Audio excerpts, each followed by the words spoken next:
Сегодня исполнилось по 86 лет выдающемуся ингушскому политику, общественному деятелю, члену Верховного Совета Советского Союза Мусе Дарсигову.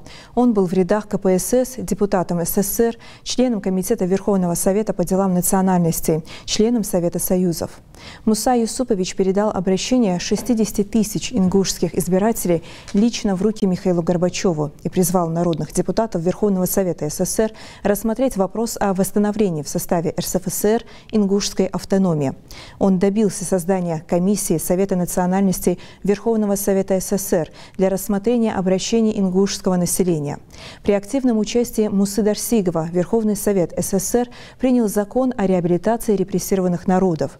В те годы он первым начал искать имена героев Великой Отечественной войны ингушской национальности, в частности, защитников Брестской крепости. Политик был удостоен орденов Знака почета, Трудового Красного Знамени, Трудовой Славы и многих других. В 2021 году в Сунже открыли памятную стелу в честь Мусы Дарсигова.